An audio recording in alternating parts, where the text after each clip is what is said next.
Chapter 2, The Transitional Kindergarten Student. I think you need to be patient. That's the first thing. You're going to have a different type of student than you're used to, even in a kindergarten class. To have that many 4-year-olds in one classroom is a different experience. It's different for them, it's different for the teacher, and it's going to be different for you as an administrator. They have very different needs. Prior to transitional kindergarten class, I was a former principal. I'd been doing an observation, and I can still recall a student one time all of a sudden goes rigid, lays down on the floor, rolls across the room, rolls back. I'm thinking, that's interesting. She didn't even budge. She made no comment at all. And so later when I was talking to her, I said, well, tell me about the little boy that was rolling. And she said, well, he just needs to roll. He's not really old enough for school. And so he needs to do that. I just let him roll. He comes back and joins us. When you're doing direct instruction, we can do it moving and singing, and then maybe to the tables for something, more fine motor oriented, and then back to the floor to, something else. Yeah. They get better at it as the year progresses, because at first it's challenging, but if you just go in with the frame of mind knowing that this is just the way it is and you need to be patient and you need to be understanding, then you'll see it pay off in the end. Social emotional development is so crucial for TK kids, and it's a skill we really have to teach. It's not something that naturally comes to the 4 and 5-year-olds. I had a little boy. He could probably write 2 sentences independently with periods and spaces, and this is in a transitional kindergarten class. But if his fair stick didn't get pulled out of that can for his turn, he was on the floor crying and he was gone for an hour. He needed that time. He needed the time to grow and learn how to self-regulate, and the transitional kindergarten year gave him that time. He still had the opportunity to write the sentences he wanted to write, read the books he could read, further his academics, and then walk into a kindergarten room and the rest of his school career with an emotional capability that he wouldn't have had if he hadn't had that transitional kindergarten experience. But much of the social emotional competency that we want to build in children comes from knowing your kids, knowing what makes them work, knowing what makes them happy, knowing what makes them snap out of things, also connecting with family and knowing at the beginning of the day how they left home. Was it a happy moment leaving home today, or was it a struggle? Many teachers also have a very open-ended morning routine, which I think is really helpful in terms of greeting families and getting that check-in time to really know how that child is doing that day. I use a hideaway, and the hideaway is a recovery area. It's not a timeout area per se, but a place where they can go and get a hold of themselves, use their self-regulation skills that they're learning, and just relax for a few minutes, take some deep breaths. I keep scripted stories in the hideaway so that they can remember what to do in certain situations. Another really critical approach to developing that social emotional competence in transitional kindergarten allows the teacher time to listen in on conversations, to help with conflict resolution, to nurture peer relationships, which is really very pinnacle in terms of children socializing and developing self-esteem and interest and empathy for other children. And learning how to pause, take a turn, but how to express that I would like a turn and I would like it to come quickly, please. Those sorts of things. I feel proud that I'm part of nurturing their whole person. We're at such a crucial age right now where we're molding this little being into kind of becoming what they will be. Those are skills that are life skills that will go on and it will benefit them greatly. Okay, so here we are. We're going to have more kids rolling on the rug, but amazingly, they still know the letter A because we're doing it in a way where they're learning the letters, and it's okay. We have sort of 3 classroom rules. One is be kind, one is to help everyone learn, and the third is to keep everyone safe.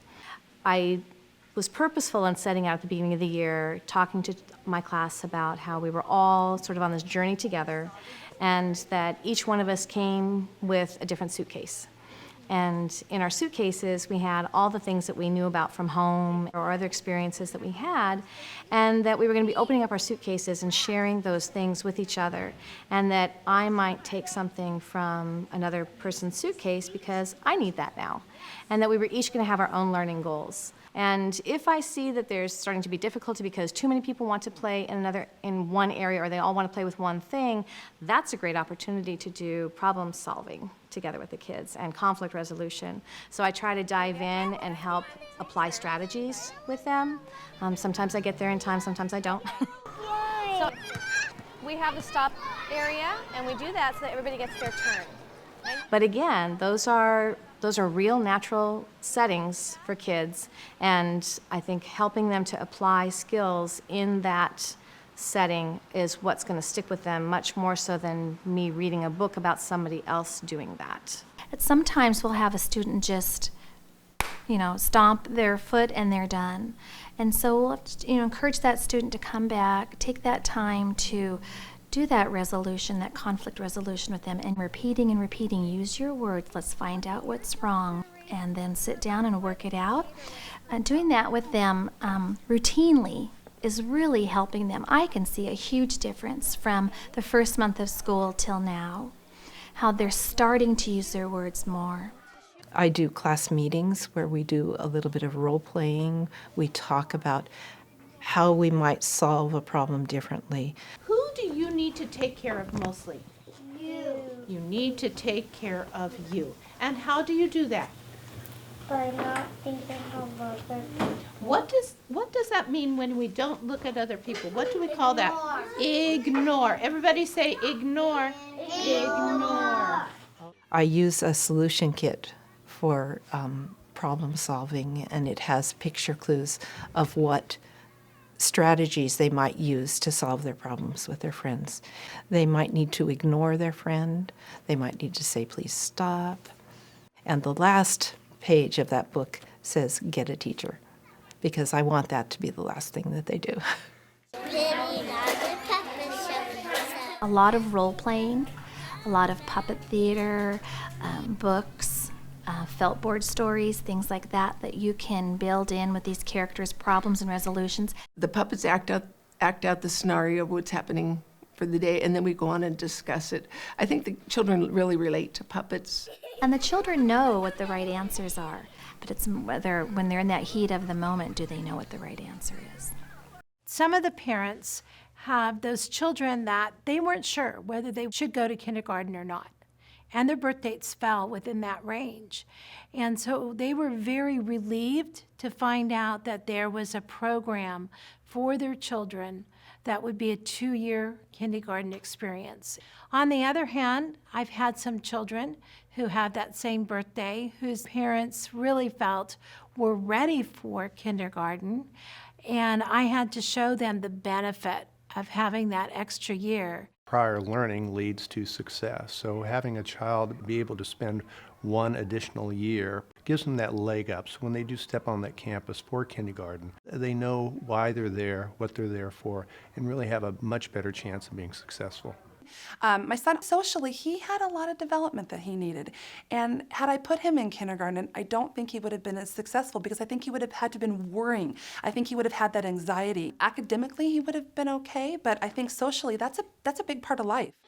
Children come to school these days with many issues and worries and anxieties and fears, and so our responsibility in transitional kindergarten is to help ease that transition from home to school and also within the school setting. We have oftentimes put tasks out for children without thinking that sometimes children are worried about that task. They're worried about having to master something, and they're worried about what happens if they don't. They've been to preschool and they're not quite ready for an academically rigorous kindergarten year. So by attending transitional kindergarten, they get the best of both worlds. They are getting academics, but they're getting it in a way that's made just for them. They have the time to master when they're ready, to meet them where they are right now. And even though I'm teaching the same standards in transitional kindergarten, I really appreciate for the children's sake, that there is this time and space for them to have a little bit longer to develop that fluidity with those particular requirements. And so working on the social emotional growth as an equal importance to standards-based learning, I think is one of the things that I like best about it. We also believe that it's a wonderful program for English language development for the younger students to be able to really come in and get exposed to language, and have created a foundational experience for our students that have really had benefits not only in kindergarten, but in the years to follow. When we are going over vocabulary, I'm sure to have a lot of pictures, or I'm able to put it into perspective for them so that they not only hear the word that I'm saying, because the English-only children might understand just with the word. However, the English language learners might need a little bit more scaffolding, and so I make sure to include that, which is beneficial for all the kids anyway. I have seen children that have started, I've started with this program in September. It's January now, and I've seen an immense improvement in their confidence and their self-esteem. It's been fantastic. When my kids go to kindergarten, last year's class with the kindergarten class this year, the teachers are just amazed to get my kids. They're just, can I have the TK kids? Yay! I love them. I observed one that someone cut in front of him, and in the previous year he would have reacted inappropriately for sure, and throwing a tantrum, and he basically recited that that wasn't a very nice thing to do, and that was inappropriate, and that's not the way we line up, and left it at that. That wouldn't have happened the year before. So you see that. You see kids that are actually working in the classroom independently, in a group, cooperatively, and on very academic tasks. They're at the appropriate level because they've already been through the transitional kindergarten. They understand all the rules. They understand what the teacher is about, what the helpers are about. They understand the system. And the feedback that we've received is that the kindergarten teachers are very, very happy with the kind of students that they're getting. Students that are really well prepared academically, but mostly the foundational skills that they need coming into kindergarten: how to respond to a teacher, how to work socially, how to cooperate with others, and really how to access learning has just been very impressive. It makes me feel great as a parent knowing that I put my child in this transitional kindergarten class and that she is going to succeed